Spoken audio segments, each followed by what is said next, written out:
This is Knowing the Universe, the History and Philosophy of Astronomy. I'm Professor Impey, Distinguished Professor at the University of Arizona in the Department of Astronomy. And in this module, we look at revolutions. The revolution in astronomy that transformed our view of the universe and our place in it. We're going to look at non-Western traditions first, because there are many traditions that were entirely independent of the schema of Greek philosophy and thought that we talked about in the last module. The Western lineage starts with the Babylonians and runs through Greece and Rome, medieval Islam in Europe, and then to the Renaissance astronomers starting with Copernicus, and finally the scientific revolution led by Galileo and Newton. But completely separate from that were traditions elsewhere in the world, which often had innovative ideas and sophisticated thoughts about their places in the universe. The two major traditions we're going to look at are ancient China and ancient Maya. They're fundamentally different views of the cosmos from each other and from the Western tradition. In ancient China, astronomy was an integral part of the state bureaucracy. It was essential for the running of civic affairs. And there were court astronomers for almost 2 millennia that searched for unusual celestial occurrences like comets and novae. The ancient Maya, by contrast, were obsessed with astronomy and timekeeping. In their culture, Venus was pivotal, both in the mythology and the religion, and also in the practical astronomy. It governed the way they ran their affairs and conducted conflicts with other cultures. There's a pivotal document called the Dresden Codex, which is the book of Mayan astronomy. We'll start with Chinese astronomy and look at the fact that Europe, Central Asia, and India are all linked by Alexander the Great, and so to some extent they do share a common knowledge and a common astronomical tradition. But China was isolated from the Western world for over 1,000 years. It had intellectual communication with the West very early, but really retained its own character until the 16th century. With Magellan and others, the voyages around the world shrunk the world and led to a mapping of the Western tradition into other parts of the world within less than a century.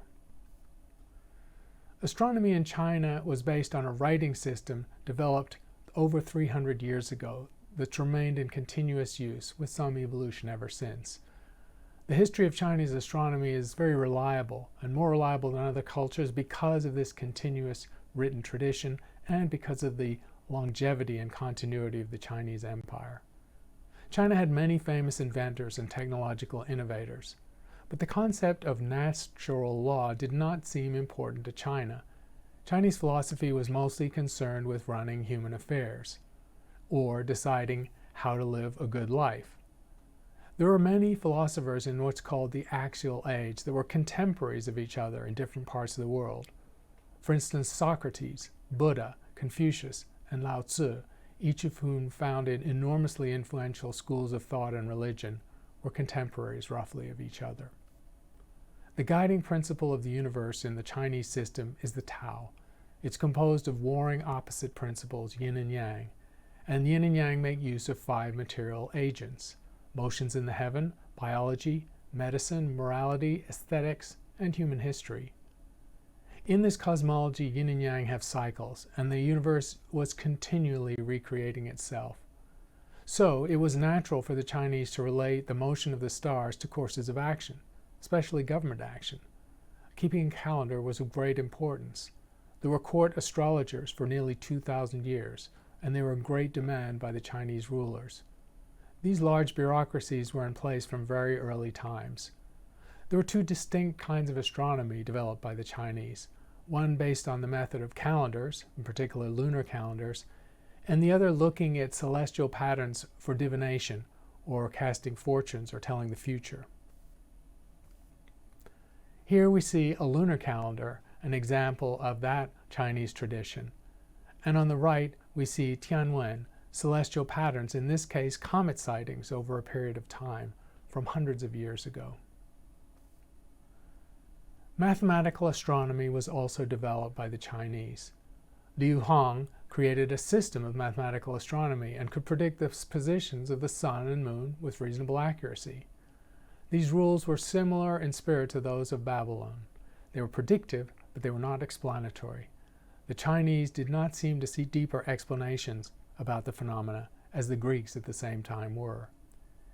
Yu Su possibly discovered the precession of the equinoxes, an extremely subtle motion where the Earth's precession axis rotates in a period of more than 20,000 years, independently of the Greeks. Ephemeral phenomena such as comets and novae were rarely recorded in the West at this time, but in China there were careful records lasting over 2,000 years. And we see evidence in their records for a whole set of supernovae that are of great importance in historical astronomy. They're really the only record astronomers have of these phenomena. There's also an indication, controversial, that sunspots were recorded 28 BC, long before the telescope was invented and sunspots were officially discovered by Galileo. We also have a strong tradition of star maps and use of instruments for observation. The Chinese, at the same time as Ptolemy, had a list of 1,400 stars, compared to the 1,000 in the Almagest. They had a pretty good faint star observing technique to catalog and give positions for that many stars. Here's a water clock, which is a recreation of a 1,000-year-old construction from Susong. It has an escapement, an armillary sphere for measuring angles in the sky, an endless chain drive, sophisticated oblique gears, not clear how they machined those. It's a beautiful piece of apparatus from medieval times. And here is an armillary sphere, a modern recreation of an original from 1439. The Chinese observed the Crab Nebula, a supernova that exploded in 1054 and was a guest star. It was apparently unobserved in medieval Europe. And that's the end of this topic.